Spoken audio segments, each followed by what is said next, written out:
ஓம் சாந்தி 30/9/2024. இனிமையான குழந்தைகளே, தங்களுடைய பேட்டரியை சார்ஜ் செய்வதற்கான கவனம் கொள்ளுங்கள். தங்களது நேரத்தை வீணான விஷயங்களை சிந்திப்பதில் வீணடிக்காதீர்கள்.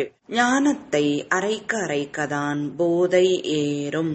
கேள்வி: ஞானம் ஒரு வினாடிக்கு உரியதாக இருந்தும் கூட தந்தை இவ்வளவு விளக்கமாக புரிய வைப்பதற்கான அல்லது இவ்வளவு நேரம் கொடுப்பதற்கான அவசியம் ஏன் உள்ளது?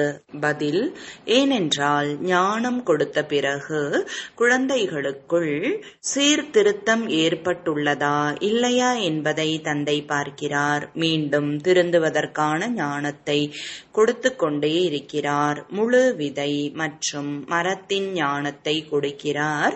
எனவே அவருக்கு ஞானக்கடல் என்று கூறப்படுகிறது. ஒருவேளை ஒரு வினாடியினுடைய மந்திரத்தை கொடுத்துவிட்டு சென்று விட்டார் என்றால் ஞானக்கடல் என்ற பட்டம் கிடைக்க முடியாமல் போய்விடும்.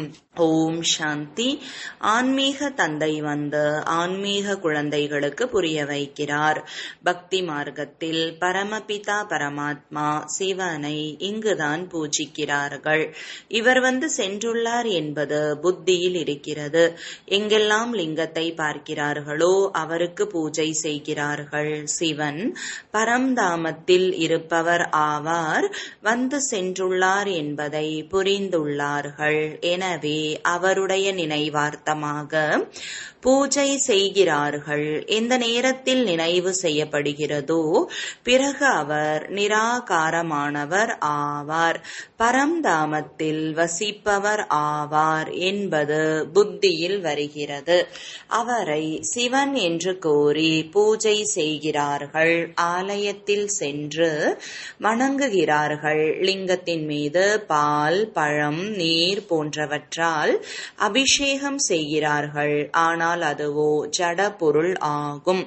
ஜட பொருளின் பக்தி செய்கிறார்கள். அவர் சைத்தன்யமானவர். அவரின் இருப்பிடம் பரம்தாமம் ஆகும் என்பதை இப்பொழுது நீங்கள் அறிந்துள்ளீர்கள்.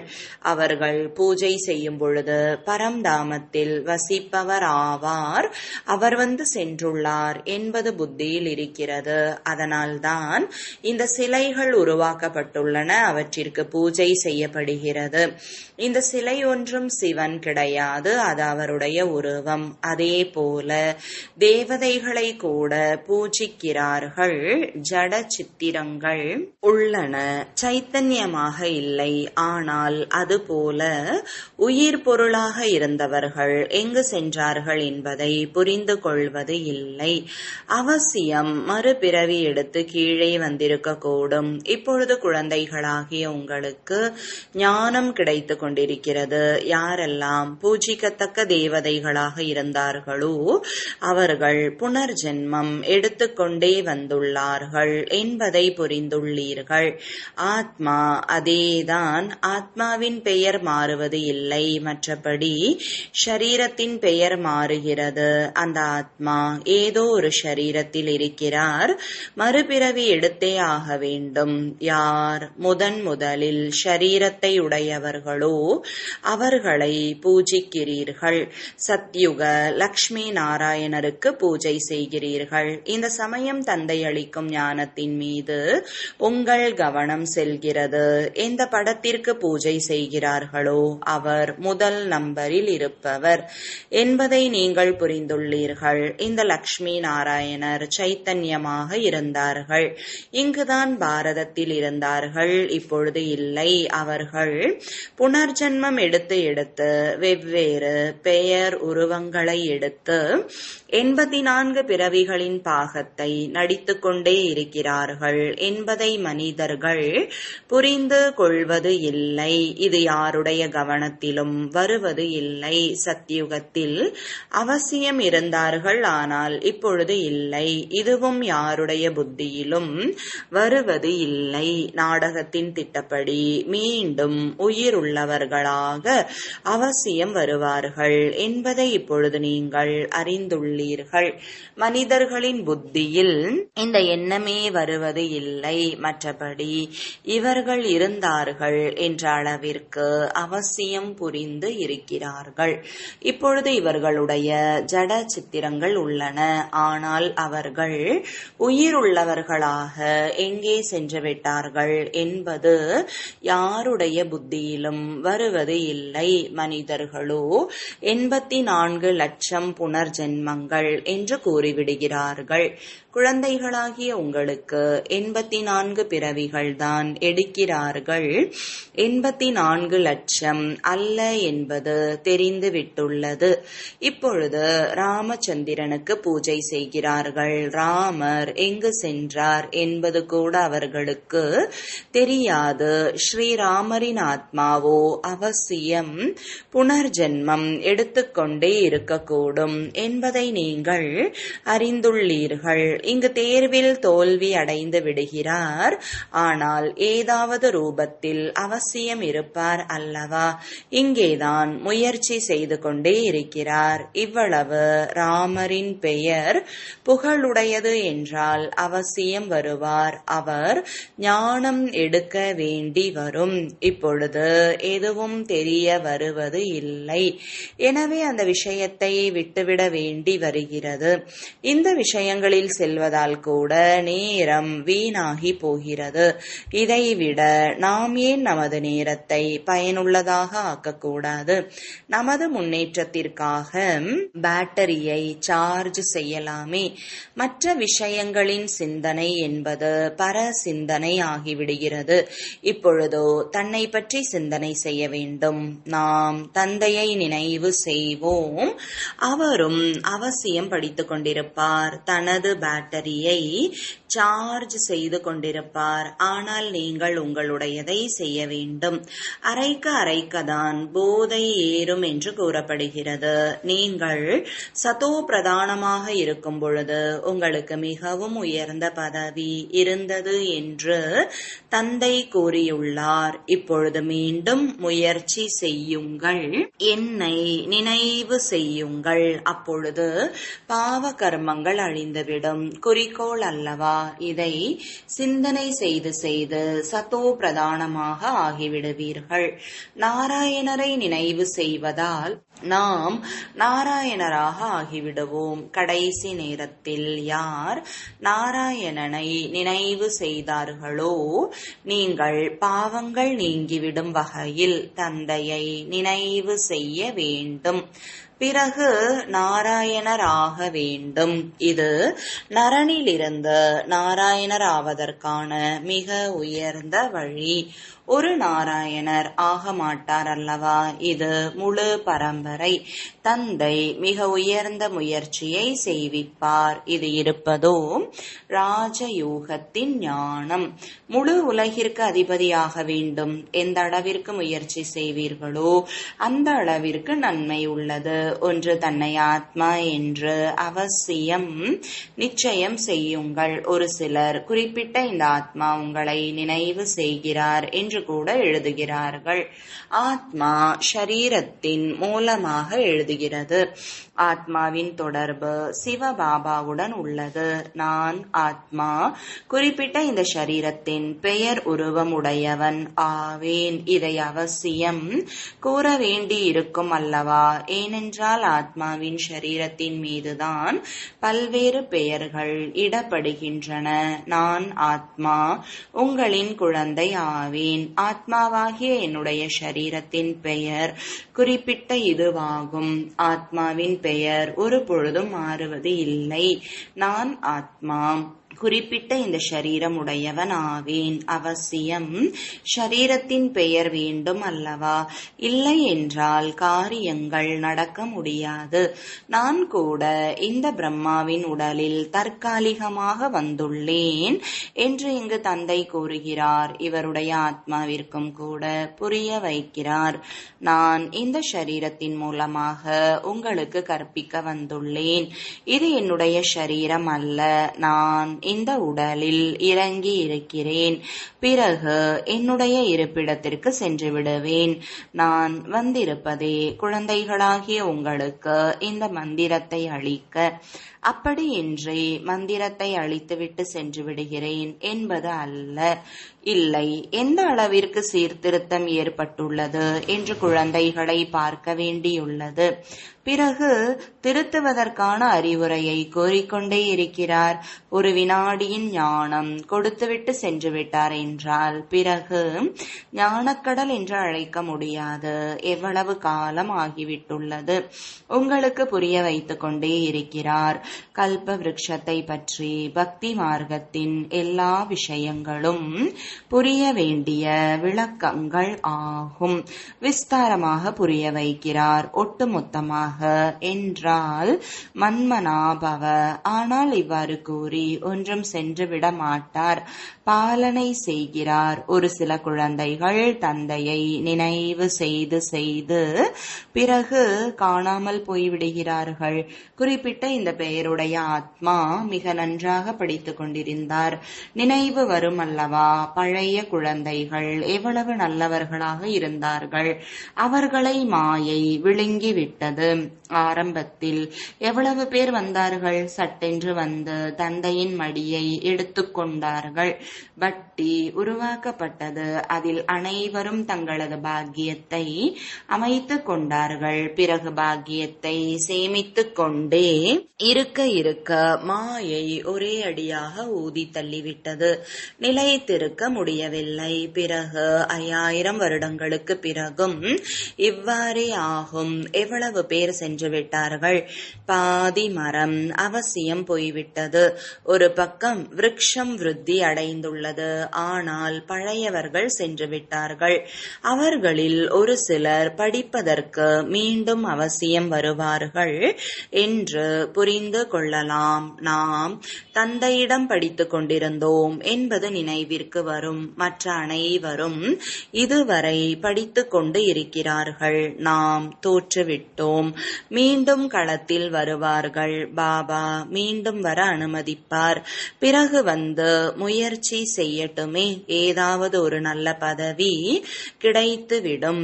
இனிமையிலும் இனிமையான குழந்தைகளே, என் ஒருவனை நினைவு செய்தீர்கள் என்றால் பாவங்கள் நீங்கிவிடும் என்று தந்தை நினைவூட்டுகிறார். இப்பொழுது எப்படி நினைவு செய்கிறீர்கள்? பாபா பரம்தாமத்தில் இருக்கிறார் என்று நினைக்கிறீர்களா? ஆனால் பாபாவோ இங்கு ரதத்தில் அமர்ந்துள்ளார். இந்த ரதம் பற்றி அனைவருக்கும் தெரிந்து கொண்டே போகிறது. இது பாக்யசாலி ரதம். இதில் வந்துள்ளார். பக்தி மார்க்கத்தில் இருக்கும் பொழுது அவரை பரம்தாமத்தில் நினைவு செய்து கொண்டு இருந்தீர்கள். ஆனால் நினைவினால் என்ன ஆகும் என்று தெரியாமல் இருந்தீர்கள். இப்பொழுது குழந்தைகளாகிய உங்களுக்கு தந்தை அவரே இந்த ரதத்தில் வந்து ஸ்ரீமத் கொடுக்கிறார். எனவே பாபா இங்கு இந்த மரண உலகத்தில் புருஷோத்தம சங்கம யுகத்தில் இருக்கிறார் என்பதை குழந்தைகளாகிய நீங்கள் புரிந்துள்ளீர்கள். நாம் பிரம்மாவை நினைவு செய்ய வேண்டியது இல்லை என்பதை நீங்கள் அறிந்துள்ளீர்கள். என் ஒருவனை நினைவு செய்யுங்கள். நான் இந்த ரதத்திலிருந்து உங்களுக்கு இந்த ஞானத்தை அளித்துக் கொண்டிருக்கிறேன் என்று தந்தை கூறுகிறார். நான் இங்கே இருக்கிறேன் என்று என்னுடைய அறிமுகத்தையும் அளிக்கிறேன். இதற்கு முன்பு நீங்கள் பரம்தாமத்தில் வசிப்பவர் ஆவார் என்று புரிந்திருந்தீர்கள். வந்து சென்றிருக்கிறார். ஆனால் எப்பொழுது என்பது தெரியாமல் இருந்தது. அனைவரும் தானே வந்து சென்றிருக்கிறார்கள்.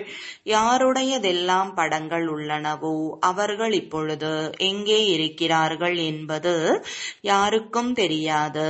யார் செல்கிறார்களோ அவர்கள் மீண்டும் அவரவர் நேரப்படி வருகிறார்கள். பல்வேறு பாகங்களை நடித்துக் கொண்டே இருக்கிறார்கள். சொர்க்கத்திற்கு யாரும் போவதே இல்லை. சொர்க்கத்திற்கு செல்ல வேண்டும் என்றால் முயற்சி செய்ய வேண்டியுள்ளது என்று தந்தை புரிய வைத்துள்ளார். மேலும் பழைய உலகத்தின் முடிவு, புதிய உலகின் ஆரம்பம். இதற்கு புருஷோத்தம சங்கமயுகம் என்று கூறப்படுகிறது. இந்த ஞானம் இப்பொழுது உங்களுக்கு உள்ளது. மனிதர்கள் ஒன்றும் தெரியாமல் உள்ளார்கள். ஷரீரம் எரிந்து விடுகிறது, மற்றது ஆத்மா சென்று விடுகிறது. இப்பொழுது கலியுகம். எனவே அவசியம் கலியுகத்தில்தான் பிறவி எடுப்பார்கள். சத்தியுகத்தில் இருந்தார்கள், பிறகு சத்தியுகத்தில்தான் பிறவி எடுத்தார்கள். ஆத்மாக்களின் ஸ்டாக் நிராகார உலகத்தில் இருக்கும் என்பதை அறிந்துள்ளீர்கள். புத்தியில் பதிந்துள்ளதுதானே. பிறகு அங்கிருந்து வருகிறார்கள். இந்த ஷரீரத்தை தாரணை செய்து ஜீவ ஆத்மா ஆகிவிடுகிறார்கள். அனைவரும் இங்கு வந்து ஜீவ ஆத்மா ஆக வேண்டும். பிறகு வரிசைப்படியாக திரும்பிச் செல்ல வேண்டும். அனைவரையும் கூட்டிச் செல்ல மாட்டார். இல்லை என்றால் பிரளயமாகிவிடும். பிரளயமாகிவிட்டது என்று காண்பிக்கிறார்கள். விளைவு எதுவும் காண்பிப்பது இல்லை. இந்த உலகம் ஒரு பொழுதும் காலியாக முடியாது என்பதை நீங்கள் அறிந்துள்ளீர்கள். ராமரும் சென்றார், பெரிய குடும்பமுடைய ராவணனும் சென்றார் என்ற பாடல் உள்ளது. முழு உலகத்தில் ராவண சம்பிரதாயம் உள்ளதல்லவா? ராம சம்பிரதாயம் மிகவும் குறைவாக உள்ளது. ராமரின் சம்பிரதாயம் சத்யுக திரேதா யுகத்தில் அநேக வித்தியாசங்கள் இருக்கிறது. பிறகு மற்ற கிளைகள் வெளிப்படுகின்றன. இப்பொழுது நீங்கள் விதை மற்றும் விருட்சம் பற்றி அறிந்துள்ளீர்கள். தந்தை அனைத்தையும் அறிந்துள்ளார். அதனால்தான் கூறிக்கொண்டே இருக்கிறார். எனவே அவருக்கு ஞானக்கடல் என்று கூறப்படுகிறது. ஒரே விஷயம் ஒருவேளை இருந்திருந்தால் பிறகு எந்த ஒரு சாஸ்திரம் போன்றவற்றையும் உருவாக்கி இருக்க முடியாது. விருட்சத்தின் விளக்கம் பற்றி கூட புரிய வைத்துக் கொண்டே இருக்கிறார். மூல அடிப்படை விஷயம், முதல் நம்பர் பாடம் தந்தையை நினைவு செய்வது. இதில்தான் உழைப்பு உள்ளது. அனைத்தும் இதை பொறுத்தது. மற்றபடி விருட்சத்தை நீங்கள் அறிந்துள்ளீர்கள். உலகத்தில் இந்த விஷயங்களை பற்றி யாரும் அறியாமல் உள்ளார்கள். நீங்கள் அனைத்து தர்மத்தினருடைய நாள், கிழமை ஆகியவை அனைத்தையும் கூறுகிறீர்கள். அரை கல்பத்தில் இவை அனைத்தும் வந்துவிடுகிறது. மீதம் இருப்பது சூரிய வம்சத்தினர் மற்றும் சந்திர வம்சத்தினர். இதற்காக நிறைய யுகங்கள் ஒன்றும் இருக்காது அல்லவா? இருப்பதே 2 யுகங்கள். அங்கு மனிதர்களும் குறைவாக இருப்பார்கள். 84 லட்ச பிறவிகள் இருக்க முடியாது. மனிதர்களின் அறிவுக்கு எட்டாமல் இருந்து விடுகிறது. எனவே மீண்டும் தந்தை வந்து அறிவை அளிக்கிறார். படைப்பு கர்த்தாவாக இருக்கும் தந்தை வந்து படைப்பவர் மற்றும் படைப்பின் முதல் இடை கடைசியின் ஞானத்தை அளிக்கிறார். பாரதவாசிகள் முற்றிலும் ஒன்றும் அறியாமல் இருக்கிறார்கள். அனைவரையும் பூஜித்துக் கொண்டே இருக்கிறார்கள். முகமதியர்கள், பார்சிகள் ஆகியோரை யார் வருகிறார்களோ அவர்களை பூஜிக்க முற்பட்டு விடுகிறார்கள். ஏனென்றால் தங்களுடைய தர்ம ஸ்தாபகரை மறந்து விட்டுள்ளார்கள். மற்றவர்களோ அவரவர் தர்மத்தை அறிந்துள்ளார்கள். குறிப்பிட்ட இந்த தர்மம் எப்பொழுது யார் ஸ்தாபனை செய்தார் என்பது அனைவருக்கும் தெரியும். மற்றபடி சத்யுக திரேதா யுகத்தின் சரித்திரம், பூகோளம் பற்றி யாருக்கும் தெரியாது. சிவபாபாவினுடையது இந்த ரூபம் ஆகும் என்று படங்களும் பார்க்கிறார்கள். அவரே உயர்ந்ததிலும் உயர்ந்த தந்தை. எனவே அவரை நினைவு செய்ய வேண்டும். இங்கு பிறகு அனைவரையும் விட அதிகமாக கிருஷ்ணருக்கு பூஜை செய்கிறார்கள். ஏனென்றால் அடுத்து இருக்கிறார் அல்லவா, அவரை அன்பு செய்கிறார்கள். ஆக கீதையின் பகவான் அவரென்று நினைத்து விட்டுள்ளார்கள். ஞானத்தை கூறுபவர் வேண்டும், அப்பொழுதுதான் அவரிடமிருந்து ஆஸ்தி கிடைக்கும். தந்தைதான் கூறுகிறார், புதிய உலக ஸ்தாபனை மற்றும் பழைய உலகத்தின் விநாசத்தை செய்விப்பவர் ஒரு தந்தையை தவிர வேறு யாரும் இருக்க முடியாது. பிரம்மா மூலமாக ஸ்தாபனை, சங்கர் மூலமாக விநாசம் மற்றும் விஷ்ணு மூலமாக பாலனை என்று எழுதுகிறார்கள். இந்த இடத்தை பற்றிய விஷயம்தான். ஆனால் ஞானம் இல்லை. அது நிராகார உலகம். இது சாக்கார உலகம் என்பதை நீங்கள் அறிந்துள்ளீர்கள். சிருஷ்டி இதுதான். இங்கு ராமராஜ்யம் மற்றும் ராவண ராஜ்யம் உள்ளது. இந்த இடத்திற்கு தான் முழு மகிமையும் இருக்கிறது. மற்றபடி சூக்ஷ்மவதனத்தில் காட்சி மட்டுமே கிடைக்கிறது. மூலவதனத்தில் ஆத்மாக்கள் இருக்கிறார்கள். பிறகு இங்கு வந்து பாகத்தை ஏற்று நடிக்கிறார்கள். மற்றபடி சூட்சுமவதனத்தில் என்ன இருக்கிறது? இது படம் அமைக்கப்பட்டுள்ளது. அது பற்றி தந்தை புரிய வைக்கிறார். குழந்தைகளாகிய நீங்கள் இதுபோல சூக்ஷ்மவதனத்தை சார்ந்த ஃபரிஷ்தா ஆக வேண்டும். ஃபரிஷ்தாக்கள் எலும்பு சதை இல்லாமல் இருப்பார்கள். ததீச்சி ரிஷி எலும்புகளையும் கொடுத்து விட்டார் என்று கூறுகிறார்கள் அல்லவா. மற்றபடி சங்கரன் பற்றிய பாடல் எங்குமே இல்லை. பிரம்மா விஷ்ணுவின் ஆலயம் உள்ளது, சங்கருடையது எதுவும் இல்லை. எனவே அவரை விநாசத்திற்காக வைத்து விட்டார்கள். மற்றபடி இதுபோல கண்களை திறந்து விடுவதால் ஒன்றும் அழிவு ஏற்படுவதில்லை. தேவதைகள் இம்சைக்கான காரியத்தை எப்படி செய்வார்கள்? அவர்கள் செய்வது இல்லை. சிவபாபா அதுபோல உத்தரவு கொடுப்பது இல்லை. உத்தரவு கொடுப்பவர் மீதும் வந்துவிடும் அல்லவா. கூறுபவரை மாட்டிவிடுகிறார். அவர்களோ சிவன் மற்றும் சங்கரனை ஒன்று என்று கூறிவிடுகிறார்கள். இப்பொழுது தந்தை கூட என்னை நினைவு செய்யுங்கள், மாமேகம், என் ஒருவனை மட்டும் நினைவு செய்யுங்கள் என்று கூறுகிறார். அப்படியின்றி சிவசங்கரனை நினைவு செய்யுங்கள் என்று கூறுவது இல்லை. பதீத பாவனர் என்று ஒருவருக்கு தான் கூறுகிறார்கள். பகவான் அமர்ந்து பொருளுடன் கூடி புரிய வைக்கிறார். இது யாருக்கும் தெரியாது. எனவே இந்த படத்தை பார்த்து குழம்பி விடுகிறார்கள். அந்த படத்தின் பொருள் பற்றி அவசியம் கூற வேண்டியுள்ளது அல்லவா. புரிந்து கொள்வதற்கு நேரம் பிடிக்கிறது. கோடியில் யாரோ ஒருவர்தான் வெளிப்படுகிறார். நான் யாராக இருக்கிறேன், எப்படி இருக்கிறேன் என்று கோடியில் ஒருவர்தான் என்னை கண்டறிய கூடியவர்களாக இருக்கிறார்கள். நல்லது. இனிமையிலும் இனிமையான காணாமல் போய் வெகு காலம் கழித்து கண்டெடுக்கப்பட்ட குழந்தைகளுக்கு தாயும் தந்தையுமான பாப்தாதாவின் அன்பு நினைவுகள் மற்றும் காலை வணக்கங்கள். ஆன்மீக குழந்தைகளுக்கு ஆன்மீக தந்தையின் வணக்கங்கள். ஆன்மீக தந்தைக்கு ஆன்மீக குழந்தைகளின் அன்பு நினைவுகளும் வணக்கங்களும். தாரணைக்கான முக்கிய சாரம். முதலாவது, எந்த ஒரு விஷயத்தை பற்றிய சிந்தனையிலும் தனது நேரத்தை இழக்கக்கூடாது. தனது போதையில் இருக்க வேண்டும். தன்னை பற்றி சிந்தனை செய்து ஆத்மாவை சதோ பிரதானமாக ஆக்க வேண்டும். இரண்டாவது, நரனிலிருந்து நாராயணர் ஆவதற்காக கடைசி நேரத்தில் ஒரு தந்தையின் நினைவு மட்டுமே இருக்க வேண்டும். இந்த மிக உயர்ந்த வழிமுறையை முன்னால் வைத்தபடியே நான் ஆத்மா ஆவேன் என்ற பயிற்சி செய்ய வேண்டும்.